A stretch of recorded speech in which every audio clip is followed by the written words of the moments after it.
Hey, Sophie here. Today we're going to be going over 8 hacks to reduce and eliminate belly fat, particularly if you're a woman over the age of 50 in 2024.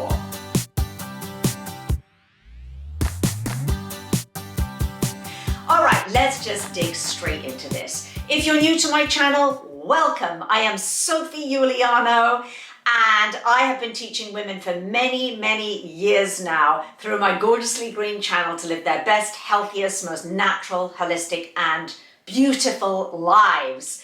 So I am a New York Times bestselling author. I am a board-certified nutritionist, and I'm a transformational mindset coach. Here's the thing. I'm also a post-menopausal woman. So I hit perimenopause, I hit perimenopause when I was about 44. I started feeling those symptoms going in there. My body started changing in a way that didn't feel good.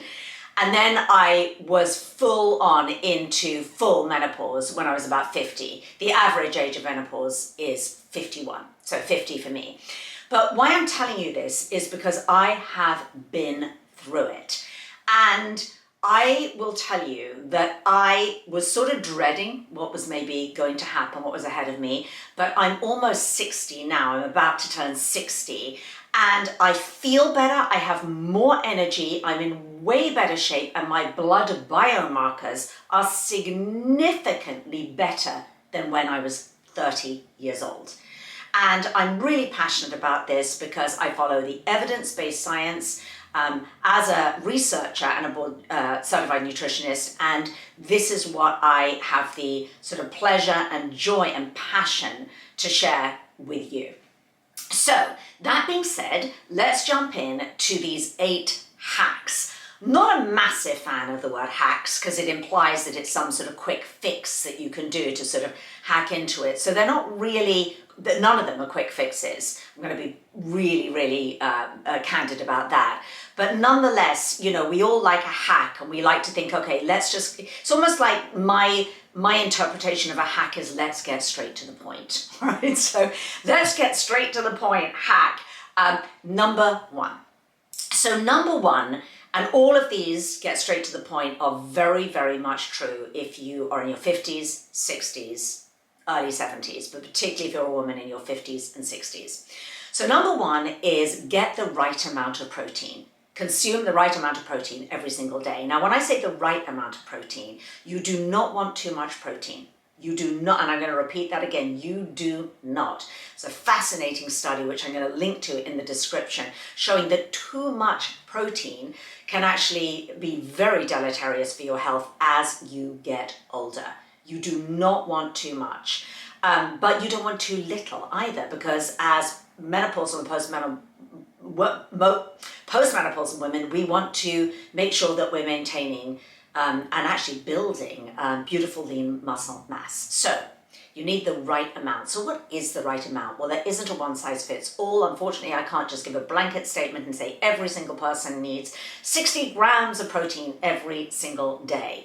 It is going to depend. It's going to depend on you, your size. I'm 5'4", you might be 5'9", and you might have a completely different build to me. You might be have a totally different activity schedule. You might be pumping iron. Somebody else, a lot of clients that I work with have torn meniscus or injuries, and they lead a relatively sedentary lifestyle. So there's a lot of variables that come into play. But I will say the range is between 56 to, I'd say, 100 grams of protein a day, depending. And I would say adequate, let's even just start with adequate, is about 56 grams of protein. That is adequate. And then you can build optimum into that depending on you and your circumstances. Now, what is the best way for you to get your protein? What is the best source of protein? Well, there's one word that I want you to write down now, and it is anti-inflammatory. We want to go for the sources of protein that are anti-inflammatory or as anti-inflammatory as possible. Because given the fact that most women that I work with do have some form of inflammation, arthritis, osteoarthritis, digestive issues, etc., there's a lot of systemic inflammation that I see, so we want anti-inflammatory protein. I recently read a book about, there's so many books about longevity and living younger and whatever it is, and I read one recently by a certain doctor who said, the only way you can build muscle is to eat muscle, which could not be further from the truth. There is no medical data. Everything that I present to you is based in evidence-based, the latest evidence-based data in all medical literature and all randomized controlled studies, meta-analysis that we have to date, and there is nothing that says that the only way that you can build lean muscle is to eat animal flesh, because it's just not true.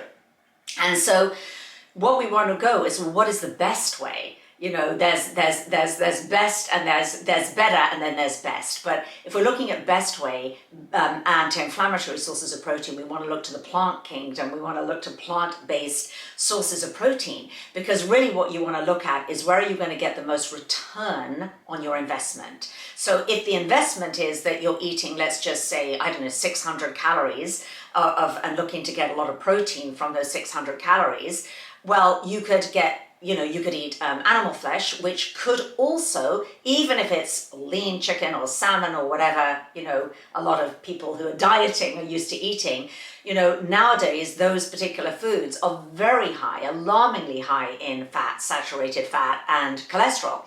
So, and obviously that leads to inflammation. So you could be getting your sources from there. Okay, you're getting some protein in there, but what is better? What is a better return on your investment? What if you can get an equal amount of protein from plant-based sources that contains antioxidants, polyphenols, fiber, and all of these compounds that prohibit fat storage and help lower your risk of chronic disease? That's where you're going to get the best return on your investment. Okay, so that's number one. Number two hack is fiber. Fiber. So we are a fiber deficient nation. Fiber is Americans' forgotten nutrient, and you need a lot of it. I am not talking about downing a fiber supplement like Metamucil. I'm talking about eating complex carbs. That is where you're going to get your fiber. A plethora in every single meal of complex carbs. We're so scared of carbs. It's got to be carb-free or grain-free or whatever.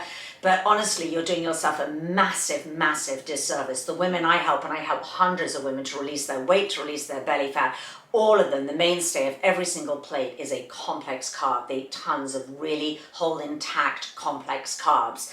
It's whole foods. And this is enormously important. Why? Because here's the biggest sort of, in a way, health weight loss secret, I would say, is that these complex carbs, when you eat them, you eat your complex carbs, you're feeding the good bacteria in your gut, right? You're fertilizing them. They're so happy because you're giving them these complex carbs that they release something called it's a metabolite called a short chain fatty acid. Short chain fatty acids are magical. They help heal your gut. They repair your gut lining. They boost your immune system. They help you feel better, and they help to regulate your appetite. And I haven't even gone into all the other amazing things that short chain fatty acids do. And you can only get them from consuming complex carbs. And that is your fibrous foods that are found in the plant-based kingdom. You're not going to get fiber or your short-chain fatty acids from eating, your animal-derived, meat or dairy. So that would be hack number two. Very, very important. And it's how you eat them and when you eat them. There is nuance in that, but that is a very important piece. Okay, 3, sugar. So no added, this is not rocket science, is it? But no added sugar. So the sugars that you eat need to be bound in the fiber and the water. So natural sugars would be your fruits. A lot of people are very scared of fruit, when losing weight, and particularly if you're diabetic or pre-diabetic, you think I can't eat any fruit. Again, not the truth. The clients that I work with, a lot of them are diabetic, type 2 diabetic and pre-diabetic, and they eat a lot of fruit. As long as the fruit is bound into the fiber, that is really what is key here. But we don't want refined sugars and we don't want any added sugars. That's super, super important. And so just a little note here is that a lot of people that I see all these endless recipes on Instagram and everything of like, oh, the healthy sugar, the coconut sugar or the agave or honey, but sugar is sugar or is sugar. Anything that spikes your blood sugar, maple syrup, all of them. Some of them might be slightly better than others. Some of them contain a few nutrients, but if it spikes your blood sugar and you are trying to release weight and you're trying to release belly fat and you're trying to reduce advanced glycation products, which age your skin in your diet, you are better off without. My clients eat dates. Dates is nature's natural, beautiful candy. You can definitely have dates. Okay, hack number 4. I've written these down so I don't forget, is sleep. So sleep is very important. And again, you might think, well, that's obvious, but you can't ignore it. If you're in sleep debt, and a lot of women are after menopause, because when we go into menopause and our hormones plummet, we can have a lot of interrupted sleep, and it can be very unpleasant and hot flashes and such. And so a lot of women that I work with, when they start working with me, they have sleep debt. They're only getting like 5 hours of sleep a night, 4 or 5 or maybe 6, and it's very interrupted sleep. And that is something that absolutely has to change, because if you are in sleep debt, obviously you're not going to feel good during the day. It messes with your natural hunger and satiety hormones, ghrelin and leptin. Everything goes a little bit awry there. All the sort of evidence-based science shows us that those who are in sleep debt, who are not getting enough sleep, eat 300 to 400 extra calories a day without even knowing it.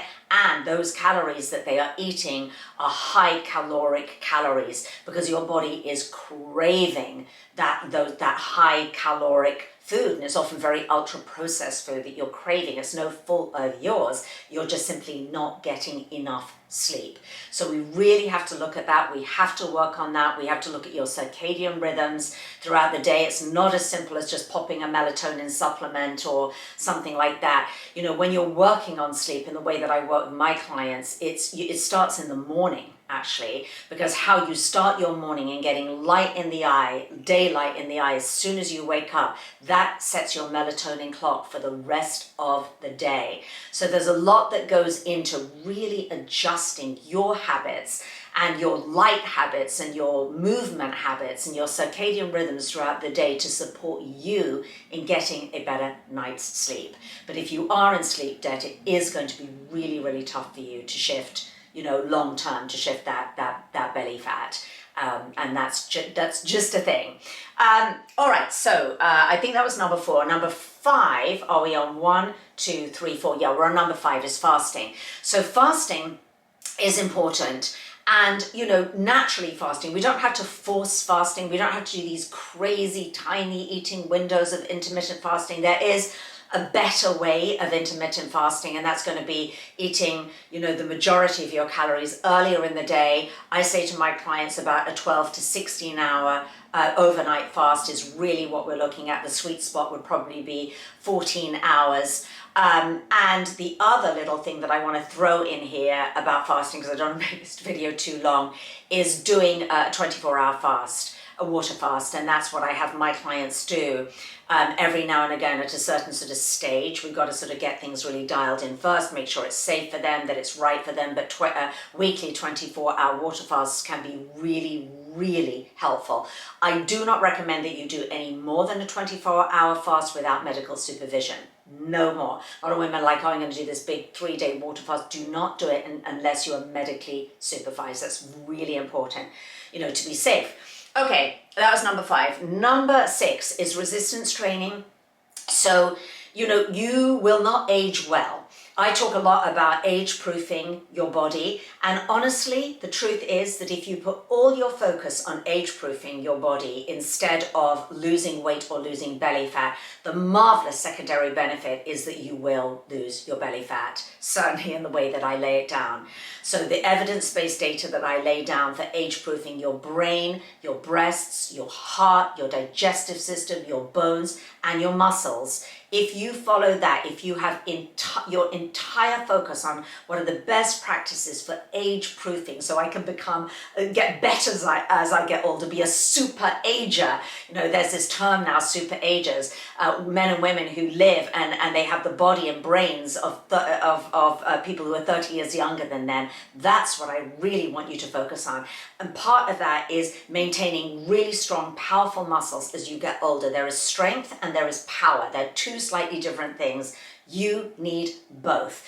And you absolutely must, and you need to change your workout as you get older. As you move into menopause, you will have to completely change your workout, because things like walking 10,000 steps a day, extended cardio, spinning, mild, light weights with tons of repetitions and things like that, it's just not going to cut it. It is not going to, because you are going to move into losing muscle, and you are going to lose bone as well. As you get older, you are going to considerably. And that's why I don't like women to obsess on the number on the scale, because you're losing bone and muscle mass anyway, right? You don't want to. You want to lose fat, not bone and muscle mass. We want to build bone and bone density and muscle mass as you get older. So doing the right kind of multimodal training, which is doing resistance training at least twice a week with heavy weights and lower reps, that's what you want to do, and different kinds of training as well are very, very important. Velocity training, we call it sit training, sprint interval training. And even if you're sitting here thinking, what are you talking about? I'm 60 years old, I'm barely, I'm nowhere near that. There's a way of dialing in all these different modes of exercise in a way that's really safe. You need to start safely. You might need supervision, you might need help, you might need guidance. And many, many women do. Obviously, safety has to come first, because if you fall, then you're taken out of the game sometimes for 3 to 6 months, even a year. So we have to go slow, we have to go safe, but it has to be part of what you're doing here. It has to be. So I'm such a stickler for that. All right, so I think that was number 6. Number 7 is stress. So stress is a really big deal, is learning how to manage your stress. There's good stress and there's bad stress, but learning how to manage bad stress is a really, really important piece of what I teach, because we are under so much stress now in our modern day lifestyle. Women, hello. If you're in your 50s or 60s, you may have elderly parents, you've got sick people that you have to look after, that you have to caretake, you might have grown-up children who are trying to adult in the world, maybe you're juggling a job. There's a lot going on. And then you pick up your phone and then you doom scroll and you look at all the doom and gloom and stress and fear and everything in the world. We live in chronic stress, and once it goes beyond a certain threshold, that stress, that's when everything starts to fall apart. And that's when your body pumps out excessive levels of the stress hormone cortisol. And there is a direct correlation between cortisol and belly fat, because when you're pumping out this cortisol, it mobilizes triglycerides, takes it out of your muscles and livers, and puts it into that visceral fat, creates this visceral fat, which is a really dangerous kind of fat, also known as belly fat. And so it makes it very, very hard to lose belly fat if you are constantly in stress. I call it the cortisol stress vicious cycle. And that's something that we really, really need to work on through breath work, through mindfulness, and through really learning how to shift state, shift your emotional state. And that's a really big piece of what I teach as a transformational mindset coach. So you're learning how to shift, to get out of overwhelm and worry and anxiety and fear, and learning how to shift state so you can learn how to meet your needs at a higher level, to shift state into feeling empowered and calm and resourceful, moving yourself into a resourceful state all the time. okay? Or not all the time, I mean, we're humaning here, but try to live in that home for 80% of the time. And that's really important, and it's available to you, and you can. Okay, and then finally, the final piece here, the final hack here really is mindset. And so the mindset shift that I want you to make, and it's a really important mindset shift, is to shift into focusing on who you want to be, focusing on the woman that you want to be, focusing on being a super ager, focusing on, like, literally fast forward in time, and I want you to focus on your future self 20 years from now. However old you are now, focus on that. Focus on the woman that you want to be in 20 years' time. Who do you want to be? How do you want to be? How do you want to be showing up for life? How do you want your body to be? How do you want to be feeling? And starting to create that connection with that version of you, because you will be your future self. God willing, you'll be that. Modern medicine keeps us alive for so long, but who do you want to be? You don't want to be on medications. You don't want to be in a position where you need assistance to get in and out of a chair, where you're struggling on, the average 8-year-old is now on a minimum of 3 medications. So who do you want to be? How do you want to be? And the mindset shift that I want you to make today, watching this video, is focusing on age-proofing. I'm committed to age-proofing my body, not losing weight, not losing scale weight, but age-proofing my body and really figuring out what has to happen. What would I need to believe? What has to happen? I am claiming that. I'm going to be that woman. And at least we got a starting off point there. And the why behind that. You have to have a why. A really, really strong why, a really strong sense of purpose. Why is it a must that when I'm in my 70s or 80s and 90s, that I'm strong and I'm lean and I'm not on medications and I feel full of gratitude and joy? It is your birthright to be healthy, happy, joyous, and free. And I'm just going to finish very quickly because I said I would, speaking to the weight loss supplements. I'm not a huge fan of supplements, the medications like Ozempic and Wegovy and whatnot. Why am I not a big fan? Is because they are aging. They will prematurely age you. Right? Never mind messing up your gut, your digestion, which is, your gut is the foundation of your health, healing, leaky gut and decreasing and tamping down inflammation. They are going to do the opposite. They will prematurely age you. There's now new research coming out to show that it can lead to greater sarcopenia, loss of muscle, loss of bone. That's the last thing you want. You've heard of Ozempic, face, but it goes much, much deeper that. It prematurely ages you. And when I hear somebody said to me the other day, it was amazing because I didn't even want to take more than 2 bites of dinner. That's not amazing, that's terrible. Because that person is not getting in the beautiful nutrients she needs to age-proof her body, to feel amazing. We talked about short-chain fatty acids in this video, right? And short-chain fatty acids that you get from eating these beautiful complex carbs. What do short-chain fatty acids do? They help regulate your appetite naturally. They don't wipe it out. They don't take your appetite away, because that's the last thing you want. It is not healthy. It is not healthy, but it helps regulate your appetite, so that then you're going to want to eat and ingest these beautiful foods that are going to help lower your risk for disease and make you feel amazing and make your skin glow and give you energy all through the day. So that's one of the main reasons why I'm really not a fan, and particularly because I know, as witnessed by the hundreds of women I've helped, that you don't need to. You can do this with food and exercise and lifestyle and a beautiful holistic way of living. And finally, I've seen a lot of this supplement called berberine that a lot of people are taking. And the studies really have only just been done on mice studies, on animal studies, not human studies. And the few human studies that have been done are just not showing me the evidence that would make me ever recommend that particular supplement, berberine. It's just not there. We have not got the evidence for that. So it's not necessarily a supplement that I would recommend. And more importantly, with supplements, the entire supplement industry is completely unregulated.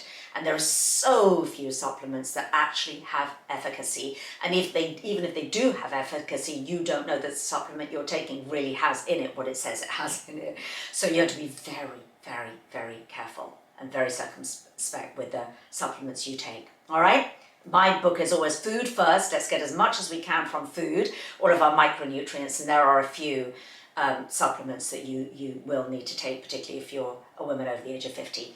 So that's it from me. I hope those hacks or those get straight to the point tips have helped you. If you want to know more, learn a little bit more, I'm going to link to a little workshop that I did recently. Go and have a look at that. I go a little bit more into the science there. I'll link to that underneath the video. And if there's any more science or anything else that I think will be interesting for you to read, there's a couple of scientific studies that are good ones that I'm just going to throw in there too. So that's it from me for today. As every YouTuber says, subscribe to my channel, but do, so that you don't miss anything. Yeah, I'll see you next time. And do leave me comments below. I love your comments. See you next time.